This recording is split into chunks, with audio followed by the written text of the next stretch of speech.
നമസ്കാരം. നെയ്യാറ്റിൻകര എന്ന് പറയുന്ന സ്ഥലം നമുക്കറിയാം വളരെ ഫേമസ് ആയിക്കൊണ്ടിരിക്കുന്നു.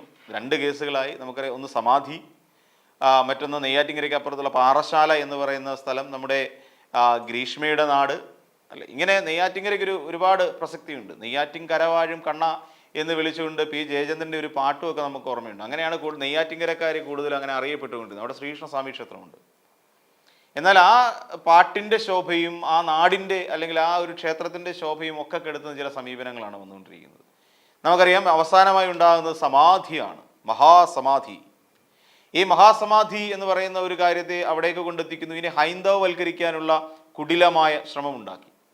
അത് അവരുടെ വീട്ടുകാർ തന്നെ ചെയ്തതാണ്. ഒരാൾ മരിച്ചു അതിൻ്റെ കാര്യങ്ങളൊക്കെ വരട്ടെ, അദ്ദേഹത്തിൻ്റെ ശ്വാസകോശത്തിൽ നിന്ന് ഭസ്മത്തിൻ്റെ അംശം കണ്ടെത്തി എന്ന് പറയുന്നുണ്ട്.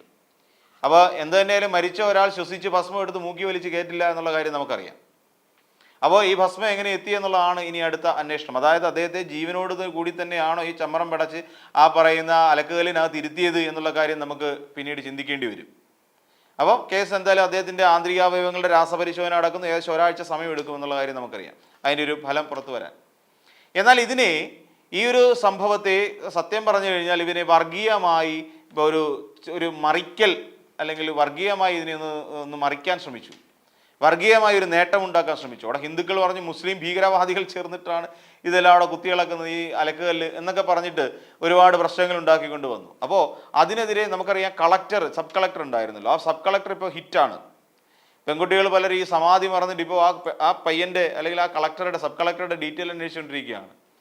പാവം പിടിച്ച ആ സബ് കളക്ടർ എന്ത് ചെയ്തു, തൻ്റെ ഇൻസ്റ്റാ ID വരെ ബ്ലോക്ക് ആക്കി ഇട്ടിട്ട് അദ്ദേഹം ഓടി രക്ഷപ്പെടുകയാണ്. കാര്യം ഇത്രയും പെൺകുട്ടികൾ തൻ്റെ ആരാധികമാരായി ഉണ്ടോ എന്നുള്ള കാര്യം ഇപ്പോഴാണ് സബ് കളക്ടർ അറിയുന്നത്. അദ്ദേഹത്തെ കുറ്റം പറയാൻ പറ്റില്ല. അദ്ദേഹം വളരെ കാര്യക്ഷമമായ ഇടപെടൽ ഇക്കാര്യത്തിൽ നടത്തി എന്നുള്ളതാണ് അതിൽ നിന്ന് മനസ്സിലാക്കാൻ കഴിയുന്നത്. പക്ഷേ അദ്ദേഹം നടത്തിയ ഇടപെടലിനെ കുറിച്ചല്ല നമ്മുടെ നാട്ടിലെ പെൺകുട്ടികൾക്ക് സംസാരിക്കാനുള്ളത്. അദ്ദേഹത്തിൻ്റെ ആ സബ് കളക്ടറുടെ പ്രായം, അദ്ദേഹത്തിൻ്റെ സംസാര രീതി, അദ്ദേഹത്തിൻ്റെ രൂപം, ഇതൊക്കെയാണ് പെൺകുട്ടികൾക്ക് ആകർഷകത്വം ആയി മാറിയത്. എന്ത് തന്നെയാണെങ്കിലും അത്രയും ദിവസമെങ്കിലും നമ്മുടെ നാട്ടിലെ ചെറിയ പെൺകുട്ടികൾ TV-യും അതോടൊപ്പം തന്നെ വാർത്തകൾ യൂട്യൂബിൽ ആസ്വദിക്കുകയും കണ്ടല്ലോ എന്ന് ഓർക്കുമ്പോൾ ഒരു മനസ്സമാധാനമുണ്ട്. ഇനിയും മറ്റൊരു വിഷയത്തിലേക്ക് വന്നാൽ സബ് കളക്ടർ മാത്രമാണോ അവിടെ താരമായി മാറിയത്? എന്നാൽ അല്ല, മറ്റൊരു ചെറുപ്പക്കാരൻ കൂടിയുണ്ട്. അവിടുത്തെ LC സെക്രട്ടറി ആയിട്ടുള്ള സുജിത്ത് എന്ന് പറയുന്ന ഒരു ചെറുപ്പക്കാരുണ്ട്. ആ ചെറുപ്പക്കാരന് വല്ലാതെ അങ്ങ് സ്കോർ ചെയ്ത് കളഞ്ഞു. അദ്ദേഹം വന്നിട്ട് പറഞ്ഞു ഹിന്ദു അല്ല മുസ്ലിം എന്ന് പറയുന്ന യാതൊരു വിഷയവും ഇവിടെ ഇല്ല, ഇവിടെ വെറുതെ വർഗീയത ആളി കത്തിക്കാൻ ശ്രമിക്കരുത് എന്ന് തൻ്റെ ഇടത്തോടെ. ഇത് കേരളമാണ്, ഇവിടെ ഞങ്ങൾ ഹിന്ദുക്കളും മുസ്ലിങ്ങളും എല്ലാം ഒരുപോലെയാണ് കഴിയുന്നത്. അവിടെ വലിയൊരു മതേതര തത്വമാണ് ആ ചെറുപ്പക്കാരൻ വന്ന് വിളിച്ചു പറഞ്ഞു. CPM-ന്റെ ലോക്കൽ കമ്മിറ്റി സെക്രട്ടറി ആയ സുജിത്ത്. അത് തീർച്ചയായും മാധ്യമങ്ങളടക്കം നിന്ന് കൈയടിക്കേണ്ടി വന്നു ആ ചെറുപ്പക്കാരൻ്റെ വാക്കുകൾക്ക് മുന്നിൽ. അത്രത്തോളം മനോഹരമായി അല്ലെങ്കിൽ അത്രത്തോളം ശക്തമായി ആ ഒരു തങ്ങൾക്കിടയിലെ യാതൊന്നുമില്ല, ജാതിയോ വർഗീയമായ യാതൊരു ചേരിതിരിവുകളും ഞങ്ങൾക്കിടയിലില്ല എന്ന് ഉച്ചത്തിൽ പ്രഖ്യാപിക്കുകയായിരുന്നു. ഇതിനെ വെറുതെ വർഗീയമാക്കി ചിത്രീകരിക്കരുത്. ഇതൊരു മാനുഷിക പ്രശ്നമാണ്, മാനുഷികമായ ഇടപെടലാണ് എല്ലാവരും നടത്തുന്നത്, മാധ്യമങ്ങളും പോലീസും നടത്തുന്നത്. അതായത് അവരെ നിയമപരമായ നടപടിക്രമങ്ങളുണ്ട്, ആ നിയമപരമായ നടപടിക്രമങ്ങൾ പൂർത്തിയാക്കാൻ ഇവിടുത്തെ പോലീസിനെ അനുവദിക്കുക എന്നുള്ളതായിരുന്നു ആ സുജിത്ത് എന്ന് പറയുന്ന ചെറുപ്പക്കാരൻ പറഞ്ഞു. എന്തായാലും തീർച്ചയായും കയ്യടി അർഹിക്കുന്ന ഒരു പ്രവൃത്തിയായിരുന്നു, വാചകങ്ങളായിരുന്നു ആ ചെറുപ്പക്കാരൻ്റെ വായിൽ നിന്ന് വീണതെന്ന് നമുക്ക് മനസ്സിലാക്കാൻ കഴിയും. അപ്പോൾ ഇദ്ദേഹം പറഞ്ഞ അവരെയൊക്കെ കുറെ ഹീറോസാണ് ശരിക്കും പറഞ്ഞ ഉണ്ടായത്. ഇനിയിപ്പോൾ അദ്ദേഹത്തിന് ഈ പറയുന്ന മരിച്ചുപോയ നെയ്യാറ്റിൻകര ഗോപൻ്റെ മഹാസമാധി ഇന്ന് നടക്കും. അതിൻ്റെ കാര്യങ്ങളൊക്കെ ആയിട്ട് മുന്നോട്ട് പോവുകയാണ്. അത് നമുക്ക് കണ്ടാൽ അറിയാം. അപ്പോൾ അതിനുവേണ്ടി വേറൊരു കല്ലറയൊക്കെ ഒരുക്കിയിട്ടിരിക്കുകയാണ്. ഇവർ ഇങ്ങനെ കല്ലറകൾ ഉണ്ടാക്കാൻ വേണ്ടി തന്നെയാണ് ഈ വീട്ടുകാരുള്ളതെന്ന് തോന്നുന്നു. ആദ്യം ഒന്ന് മരിച്ചോ മരിക്കാതെയോ അറിയില്ല, ഒരു കല്ലറ ഉണ്ടാക്കുന്നു, അതിനകത്തിരുത്തുന്നു. ആ കല്ലറ എന്ന് വെച്ചാൽ വൃത്തിയിൽ ഉണ്ടാക്കണ്ടായിരുന്നു, ഒരുമാതിരി അലക്കുകല്ല് പോലെ ആയിപ്പോയി. നാളെയൊന്നും അറിയാത്ത പെൺകുട്ടികൾ ആരെങ്കിലും വന്ന് അതിൻ്റെ മേളിൽ തുണി അലക്കും. അപ്പോൾ അതുപോലത്തെ കല്ലറയായിപ്പോയി.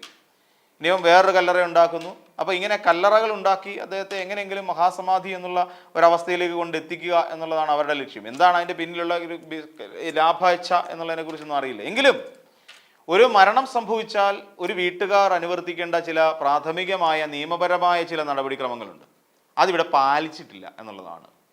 അതിൽ നമ്മൾ രസകരമായി തോന്നി, ഒരു മാധ്യമപ്രവർത്തകൻ വന്നിട്ട് ഡെത്ത് സർട്ടിഫിക്കറ്റ് വേണ്ടേ, അപ്പം അതായത് ഇതുമായി ബന്ധപ്പെട്ട് ഇപ്പോൾ ഒരു പാരമ്പര്യമായി കിട്ടേണ്ട സ്വത്ത് തർക്കം അല്ലെങ്കിൽ ഇത് ആരാണ് അടുത്ത അനന്തരാവകാശി, അങ്ങനെ വസ്തു എഴുതി വെക്കുന്ന സമയത്ത് ഈ ഓഹരി നടക്കുന്ന സമയത്ത് ഒരു വലിയ പ്രശ്നം, കോംപ്ലിക്കേഷനായി മാറും. അച്ഛൻ ജീവിച്ചിരിപ്പില്ല അല്ലെ എന്നുള്ള കാണിക്കാനുള്ള ഏക തെളിവ് ഈ പറയുന്ന ഡെത്ത് സർട്ടിഫിക്കറ്റ് ആണ്. ആ ഡെത്ത് സർട്ടിഫിക്കറ്റ് എടുക്കണം, പഞ്ചായത്തിൽ പോകണം, അതിന് വേണ്ട നടപടിക്രമങ്ങൾ പൂർത്തിയാക്കണം, ഡെത്ത് സർട്ടിഫിക്കറ്റ് ഉണ്ടാക്കണം. അപ്പോൾ അങ്ങനെയുള്ള നടപടി. അപ്പോൾ ഏറ്റവും അവസാനം പറഞ്ഞു, ഞങ്ങളുടെ അച്ഛൻ അങ്ങനെ മരിക്കാൻ വേണ്ടിയിട്ട് മരണ സർട്ടിഫിക്കറ്റ് ഉണ്ടാക്കാൻ വേണ്ടി ഞങ്ങളുടെ അച്ഛൻ മരിച്ചാലോ, സമാധിയായതാണ്. അപ്പോൾ ഒരു മാധ്യമപ്രവർത്തകൻ വളരെ കുസൃതിയോടുകൂടി ചോദിക്കുന്നു, അപ്പോൾ അങ്ങനെയാണ് ഒരു സമാധി സർട്ടിഫിക്കറ്റ് എങ്കിലും എടുത്ത് വെക്കണ്ടേ എന്ന് ചോദിക്കുന്നു. പക്ഷേ ഇന്ത്യൻ നിയമവ്യവസ്ഥയിൽ ഈ പറയുന്ന ഒരു സമാധി സർട്ടിഫിക്കറ്റ് അടിക്കാനുള്ള വകുപ്പില്ലല്ലോ.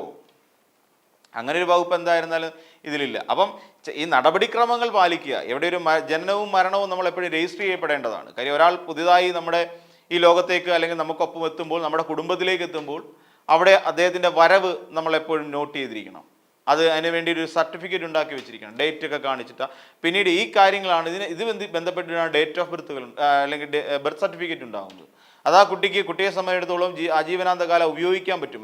എന്ത് കാര്യത്തിന് വേണ്ടിയിട്ടും ഡെത്ത് സർട്ടിഫിക്കറ്റ് വാലിഡായിട്ടുള്ള ഒരു ഡോക്യുമെൻ്റായി മാറുന്നു. ഡെത്ത് സർട്ടിഫിക്കറ്റിനെ സംബന്ധിച്ചിടത്തോളം ഒരാൾ പോകുമ്പോൾ അദ്ദേഹം ഈ ഭൂമിയിൽ നിന്ന് തങ്ങളുടെ കുടുംബത്തിൽ നിന്ന് പോയി എന്ന് കാണിക്കുന്നതിന് വേണ്ടിയിട്ട് സർട്ടിഫിക്കറ്റ് ഉണ്ടാക്കി വെക്കണം. നാളെ ഉണ്ടാകാൻ പോകുന്ന നിയമപരമായ ചില നൂലാമാലകൾ ഒഴിവാക്കാൻ വേണ്ടി കൂടിയാണ്.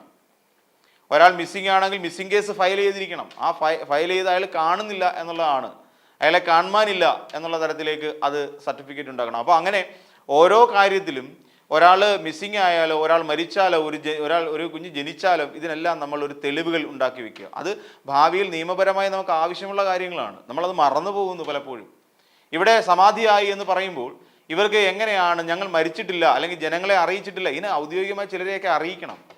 ഒരു മരണം നടക്കുമ്പോൾ മറ്റുള്ളവരെ അറിയിക്കേണ്ട ഒരു ഉത്തരവാദിത്തമാണ്. പഞ്ചായത്ത് അധികൃതരെ അറിയിക്കണം, വില്ലേജ്, അതോടൊപ്പം തന്നെ ഇതുമായി ബന്ധപ്പെട്ട് നിൽക്കുന്ന ആരൊക്കെയാണോ ബന്ധുക്കളെ അറിയിക്കണം, നാട്ടുകാരെ അറിയിക്കണം. ഇങ്ങനെ കുറേ ചടങ്ങുകളൊക്കെ ഉണ്ട് ഇതിന്. അപ്പോൾ ഇത്തരം ചടങ്ങുകളൊന്നും കാണിക്കാതെ ഞങ്ങളുടെ അച്ഛൻ മരിച്ചു, ഞങ്ങളുടെ അല്ലേ അച്ഛൻ, അതുകൊണ്ട് ഞങ്ങൾക്ക് എന്ത് വേണേൽ ചെയ്യാം എന്ന് പറയേണ്ട ഒരു കുഴിക്കകത്ത് കൊണ്ടുവന്ന് ചമ്പരം പടച്ച് ഇരുത്തി നെഞ്ച് വരെ ഭസ്മം ഇട്ട് മൂടി അതിൻ്റെ മേളിൽ ഒരു സ്ലാബും വലിച്ചു വെക്കുന്നതാണോ ശരി? അല്ലേ? നമുക്കറിയാം ജലസമാധിയൊക്കെ ഉണ്ടായിരുന്നൊരു നാടാണ് നമ്മുടെ രാജ്യം. അതൊക്കെ നിരോധിക്കപ്പെട്ടില്ലേ?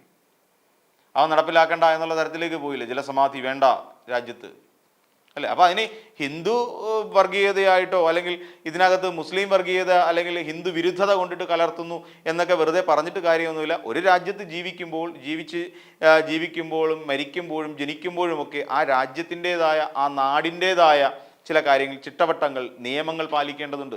അത്തരം നിയമങ്ങൾ പാലിക്കപ്പെടാത്തിടത്തോളം കാലം ഇത്തരം സമാധി കല്ലറകൾ ചവിട്ടിപ്പൊളിക്കുക തന്നെ വേണം. ഇത് കുത്തി തുറക്കുക തന്നെ വേണം. കുത്തി തുറന്ന് മരണകാരണം കൃത്യമായി അന്വേഷിക്കേണ്ടതുണ്ട്.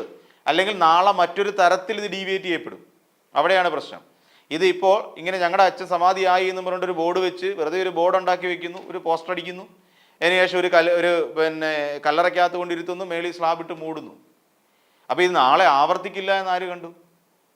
വീട്ടിൽ ദയാവധം പോലും നിരോധിച്ച ഒരു നാടാണ് നമ്മളുടെ മെഴ്സി കില്ലിംഗ് എന്ന് പറയുന്ന സാധനം. അതുപോലെ നിരോധിക്കപ്പെട്ട ഒരു നാട്ടിൽ ഈ രീതിയിൽ അദ്ദേഹം കിടന്ന് അവശനായി കഴിഞ്ഞപ്പോൾ അദ്ദേഹത്തെ എടുത്ത് ഞങ്ങൾ ദയാവധം നടത്തിയെന്ന് പറയാൻ പോലുമുള്ള സ്കോപ്പില്ല. അപ്പോൾ അങ്ങനെയുള്ള ഒരുപാട് കാര്യങ്ങൾ പാലിക്കേണ്ടതായിട്ടുണ്ട്. അപ്പോൾ ഒരാൾ ജനിച്ചാലും മരിച്ചാലും അതിനുവേണ്ട രേഖ ഉണ്ടാക്കുക എന്നുള്ളതാണ് നമ്മൾ പ്രാഥമികമായി ചെയ്യേണ്ടത്. അതിന് വേണ്ട ഏതൊക്കെ അതോറിറ്റീസിനെയാണോ നമ്മൾ അറിയിക്കേണ്ടത്, പഞ്ചായത്താണെങ്കിൽ പഞ്ചായത്ത്, മുനിസിപ്പാലിറ്റി ആണെങ്കിൽ മുനിസിപ്പാലിറ്റി, ഏത് അതോറിറ്റിയാണോ നമ്മൾ അറിയിക്കേണ്ടത് അവരെ യഥാസമയം അറിയിക്കാനാണ് നമ്മൾ ശ്രമിക്കേണ്ടത്. അതിനുശേഷം പിന്നീട് നിങ്ങൾക്ക് ഇതിനെ സമാധിയാക്കി മാറ്റണമെങ്കിൽ സമാധിയായി എന്ന് പറഞ്ഞിട്ട് സഞ്ചാരക്കാർ അടിച്ചാലും മതിയല്ലോ. അപ്പോൾ അവിടെ തീരുന്ന പ്രശ്നമേ ഉള്ളൂ. നിങ്ങൾക്ക് അങ്ങനെ ചെയ്യണമെന്നുണ്ടെങ്കിൽ. പക്ഷേ അതിൻ്റെതായ നടപടിക്രമങ്ങൾ, കാര്യം ഒരു വ്യക്തി എന്ന് പറഞ്ഞാൽ അതൊരു സർക്കാരിൻ്റെ പ്രോപ്പർട്ടി തന്നെയാണ് എന്നുള്ള കാര്യം നമ്മൾ മനസ്സിലാക്കുക. മോളെ, ഇത് വീട്ടിലുണ്ടാക്കിയതാ? അസലായിട്ടുണ്ടല്ലോ അമ്മേ. ഇതിന്റെ അരോമയൊന്ന് വേറെ തന്നെയാട്ടോ. നീ അവളെ പറ്റിച്ചു അല്ലേ? അമ്മ കഷ്ടപ്പെട്ട് നെയ്യൊന്നും കൊണ്ടുവരണ്ടായിരുന്നു. മിൽമ നെയ്യ് എന്റെ അടുത്തുണ്ട്. മിൽമ നെയ്യ്, പാരമ്പര്യ രുചിയും ഗുണവുമായി ഇപ്പോൾ പുതിയ പാക്കിംഗ്. മിൽമ, കേരളം കണി കണ്ടുണരുന്ന നന്മ.